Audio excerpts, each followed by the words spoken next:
If I marry this old billionaire now, he's already in his 80s, it's just a matter of a few years before he dies. And when he does, everything he owns will be mine, Kemi muttered, a slow smile creeping onto her face as she lounged on the couch, eyes full of dreams.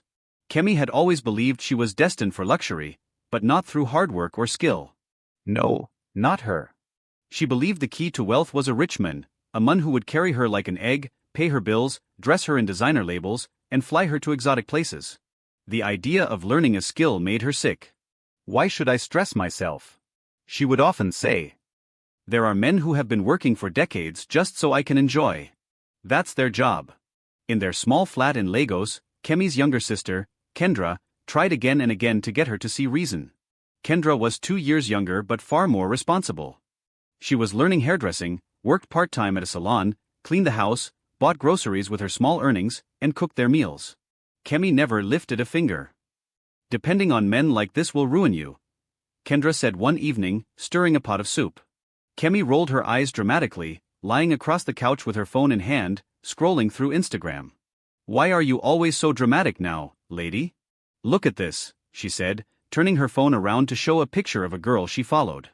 The girl wore a Gucci dress and posed in front of a luxury car. Do you think she's suffering? No. Men are meant to take care of women. Kendra sighed. You don't know her story, Kemi. Maybe she works. Maybe she has a business. Please. Kemi scoffed. Stop preaching. You sound like Mama. Just say you're jealous. Kendra said nothing more. She had tried too many times. Kemi's best friend Layla was just like her, but worse. If Kemi was looking for encouragement, Layla always had it ready. The two of them would spend their weekends at expensive malls, trying on clothes they couldn't afford, taking photos for social media without buying anything. But their real hunting ground was the clubs. Every Friday night, hair laid, nails done, short dresses, and loud perfume. They weren't there to dance. They were there to hunt for rich men. That night, at the club's VIP lounge, they caught the attention of a group of older men. These men weren't the usual young flashy types. They were mature, reserved, and clearly wealthy. Their graying hair and expensive watches speaks volume. One of them, tall, dark, and clearly in his 80s, kept glancing at their table. Eventually, he stood up and walked over with a calm but confident air. Good evening, ladies, he said, his voice deep but gentle. May I join you? Layla gave him a cold glance and looked away. Kemi smiled politely. Of course. Have a seat. The man sat down slowly, placing his glass of whiskey on the table. I couldn't help but notice you two beautiful ladies. My name is Mr. Grant. Layla was uninterested, checking her phone and texting furiously. Kemi leaned closer to the man, still smiling. Well, it's lovely to meet you, Mr. Grant. I'm Kemi, and this is my best friend, Layla. After a few minutes, the man leaned slightly toward Layla. Would you mind if I got your number? I'd love to take you out to dinner. Layla nearly choked on her drink. I don't think so, sir. I mean, you're older. The man smiled gently and stood up. No worries, young lady. It was worth asking. Have a great evening. As he walked away, Kemi grabbed Layla's arm. Are you mad? That's our jackpot. Layla wrinkled her nose. Kemi, the man is old. He could be your grandfather. And that's exactly the point, Kemi whispered fiercely. Do you think he's going to be dragging you around? He just wants company. And he's rich, Layla. Look at his shoes, those were Italian leather. But he's old. Old and rich. And do you know what happens with old rich men? They write you into their will, Kemi said, wide-eyed.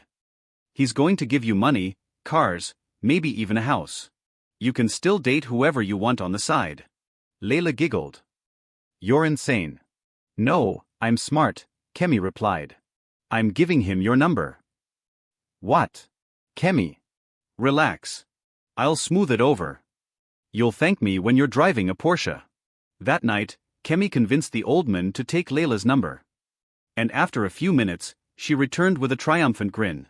He's expecting your call tomorrow, she whispered. Days passed, and Layla kept ignoring Mr. Grant's calls. Kemi's thoughts kept drifting back to him. She couldn't get over how calm and confident he was, most importantly, how much wealth he seems to possess. She couldn't understand why her friend was throwing away such a golden opportunity. Later that day, she invited Layla over for wine and gossip. "So," Kemi began casually, "you and that sugar grandpa, are you finally talking?" Layla rolled her eyes. "Kemi, I told you I'm not interested. That man has been calling me, yes, but I just ignore it. His name is... what was it again? Neil Grant or something?" Kemi's hand froze midair. Neil Grant? She repeated slowly. Yeah, why? "You're acting like you've heard of him before." "Nothing," Kemi said, waving it off. The name sounds familiar." But her heart was racing. That night, as soon as Layla left, Kemi grabbed her phone and typed Neil Grant into Google. Within seconds, search results flooded her screen. Neil Grant, a South African mining magnate, with a net worth of 5.2 billion rand. Photos of him popped up wearing a suit and tie at business conferences and charity events. Her jaw dropped. Yo! This man is a whole billionaire. And Layla just left him hanging? Ha! This is my man now. The next day, she visited Layla with wine and snacks. When Layla went to the bathroom, leaving her phone on the couch, Kemi quickly memorized Mr. Grant's number from the call log. That night, alone in her bedroom, Kemi dialed the number. "Hello," came the deep, familiar voice. "Hi. Good evening. Is this Mr. Neil Grant?" she said in her sweetest voice. "Yes, speaking. Who's this?" "It's Kemi. "We met the other night at the club." "I was with Layla." There was a pause. "Oh, I remember you. Layla's friend, right?" "Yes," Kemi giggled softly. "I hope you don't mind me reaching out. I felt like I should have been the one talking to you that night. This is unexpected but not unwelcome. You're a bold one." "I just believe in chasing what I want," she said. "I like that. "Would you like to have dinner with me tomorrow night?" I'd love to." From that moment, her life began to change. After just 2 weeks of dating, Neil surprised her with a brand new BMW parked outside her flat. "What?" Kendra shouted when she saw it. "Kemi, whose car is this?" "It's mine," Kemi said smugly. "My man bought it." "Your man? The one from the club? That old man?" "Don't disrespect him," Kemi said defensively. "He's a billionaire. He takes care of me." Kemi was now living her dream. Designer clothes, expensive bags, spa treatments, hotel getaways. Neil gave her an allowance that made her forget every worry she'd ever had. But she hid everything from Layla, telling small lies whenever they met. "This dress? Oh, I got it on sale." "Car?" "No, it's just a rental from work." She didn't want to share her jackpot, not this time. "Have you heard from that Neil guy again?" Layla asked one day. Kemi shook her head casually. "Nah. Maybe he gave up." "Old men don't have time for games. He's mine now," she thought to herself. Kemi's new life was like something out of a magazine. Every morning, she'd sip imported coffee while scrolling through Instagram, her feed now filled with luxury spa visits, yacht trips, and high-end brunches. But while her lifestyle flourished, her friendships withered. Layla noticed immediately. She tried messaging her, but they were unanswered. Her calls went to voicemail. When they were supposed to meet at clubs, Kemi never showed up. The truth was simple: Kemi no longer needed Layla. Now that she had her billionaire, she had no reason to share anything.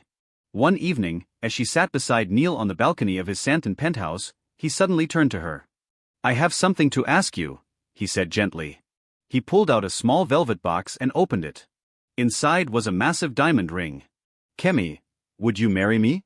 she gasped. "Yes," she beamed. "Yes, Neil. 1,000 times yes." But deep inside, she wasn't thinking about love. He's in his 80s. Surely he doesn't have long. Once he's gone, everything will be mine. The wedding was planned quietly. Kemi kept everything secret: no Instagram posts, no tweets, not even a WhatsApp status. Only family and a wedding planner knew. Layla didn't. But secrets have a way of crawling into the light. One afternoon, Layla ran into a mutual friend at a salon. "Did you hear?" the friend said excitedly. "Kemi's getting married. And guess who the groom is? That old man from the club, Mr. Grant." Layla's face dropped. That evening, She stormed into Kemi's apartment without knocking. So this is the new you, huh? Layla said coldly. Layla, what are you doing here? You ignore my messages, my calls, stop hanging out with me, and now I find out you're marrying Neil Grant? You're overreacting. That man was calling me, Kemi, and you knew. And you didn't want him. Kemi yelled back. You literally said he was too old. That doesn't give you the right to go behind my back. You stole him. I didn't steal anything. You rejected him. I just took an opportunity. You're a snake, Layla spat. A selfish, greedy snake. Just admit it, you're jealous. Jealous? Of being a glorified nursemaid to an 80-year-old man while waiting for him to die? I sleep very well in my king-size bed in Santon, Kemi snapped, while you're still begging for Uber money. You really think money makes you better than everyone? It does when I don't have to share it with someone who would have wasted it. The argument escalated until they were grabbing each other's hair, knocking over furniture, screaming and fighting like wild animals. I never want to see your face again, Layla hissed as she stormed out. Good. Stay away from me, poor people bring bad luck. The first year of marriage was everything Kemi had dreamed of. She flew first class to Dubai, Paris, Seychelles. Her Instagram feed glittered with luxury. When she found out she was pregnant, Neil wept with joy. A son, he said during the scan. A blessing at my old age. Kemi smiled. He's our heir. Everything Neil owns will pass to him, and eventually to me. But fate had different plans. On Neil's 86th birthday, during a lavish garden party, he suddenly collapsed beside the cake table. Within minutes, he was in an ambulance, rushed to the hospital. The doctors said it was age, fatigue, stress. But he wasn't getting better. By the third day, he could barely speak. By the fourth, he stopped eating. On the fifth day, he called for her. Baby, she whispered, taking his frail hand. I need to tell you something, Kemi, he said, voice raspy. Don't talk too much, okay? You'll get better. No, he cut her off. Listen. She leaned closer, her brows knitting. There's something you need to know before it's too late. He paused, gathering strength. 10 years ago, I lost everything. My businesses crashed. I was in debt. My family left me. I had nothing. Kemi blinked. But you're one of the richest men in the country. Not anymore, he said weakly. Not really. Not for long. What are you talking about? I did something desperate. Something dark. I went to a Sangoma, a powerful traditional healer and spiritual guide. I begged for wealth. He offered me a deal, money beyond my dreams. But with a cost. Kemi's heart began racing. What cost? He looked at her with watery eyes. 10 years. That's all I was given. 10 years of unlimited wealth. After that, I would die. And when I die, everything disappears. The cars. The houses. The bank accounts. Everything. Kemi stared at him, speechless. No. I didn't think I'd live this long. But when I met you, I wanted to feel love again, even if it was borrowed time. You're lying. I was desperate. You're telling me that once you die, there's nothing? He nodded slowly, tears rolling down his face. All this time, she gasped, I thought I was securing my future. I thought I was setting up my son, and now you're telling me there's no inheritance, no property, no empire? I wanted to tell you sooner, but you look so happy. You're selfish. You're evil.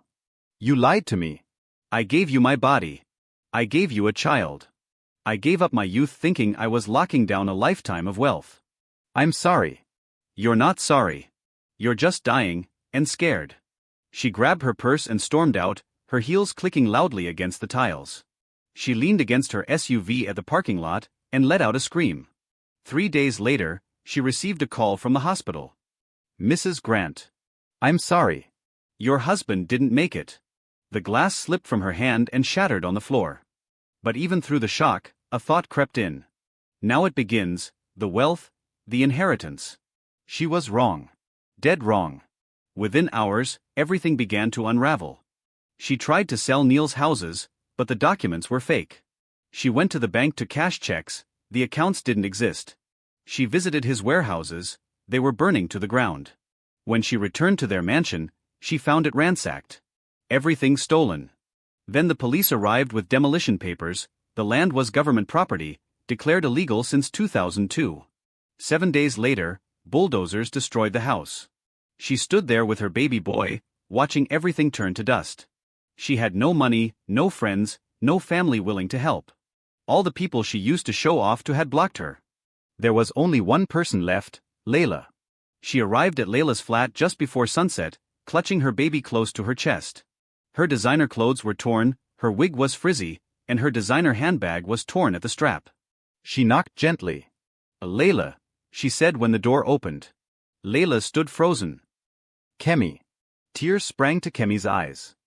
"I have nowhere else to go. Please." Layla's eyes trailed down to the baby, then back to Kemi's worn-out face. "You look like you've been dragged through hell." "I have." Silence stretched between them. Then Layla slowly stepped aside. "Come in." Kemi slid off the couch and knelt on the floor, her voice cracking. "Please. Forgive me. I was wrong, Layla. So wrong." "Forgive you?" Layla asked bitterly. "You stole from me. You betrayed me. You watched me chase cheap sugar daddies while you ate caviar with Neil. You ignored my messages. You blocked me. And now you want forgiveness? I know. I deserve every word. But I'm begging you. Please. For the sake of my child. I was blinded. I thought I was smart. I thought wealth was the answer. I chased a shortcut and ended up at the bottom." Layla's gaze dropped to the baby. Her heart softened, not for Kemi, but for the innocent child caught in his mother's mess. "You hurt me, Kemi. Deeply. But I won't let this child suffer because of your choices." "You mean I can stay?" "You can stay. But hear me well, this is not a clubhouse. I don't do runs anymore. I've changed. My life has changed." Layla walked to a small table where a laptop sat open. "I work now. I do remote customer service for a global tech company. I answer emails, handle complaints, help customers. It's not glamorous, but it's stable. I can pay my rent, feed myself, and sleep peacefully." Kemi looked stunned. "You? Working a 9 to 5? "Yes. Me. Because I got tired of waking up in strange beds. Tired of playing the game for crumbs while the real wealth builders were out there creating value. I don't even know where to begin. I have no skills, Layla. I never bothered to learn anything. Then learn now. You have a child now. It's not about you anymore. You think I started off knowing tech? I took free courses online. I studied at night. I worked part-time at a call center to get experience. You have to be willing to change. I want to. I'm tired. Tired of looking over my shoulder. Tired of chasing illusions. Tired of wearing fake smiles while dying inside. Then get serious. You can stay here. But you will clean. You will help with food. And you will sign up for online courses. No more sugar daddies. No more clubs. It's time to rebuild your life. Brick by brick. Thank you, Layla. I promise.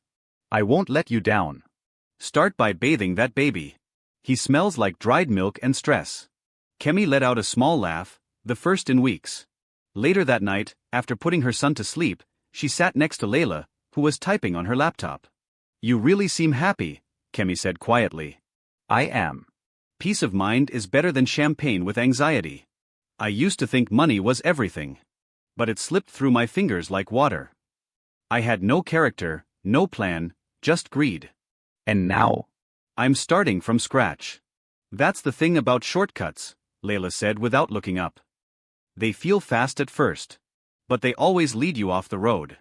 Kemi looked at her old friend with new eyes, not as a fellow party girl, but as a woman who had grown, who had learned.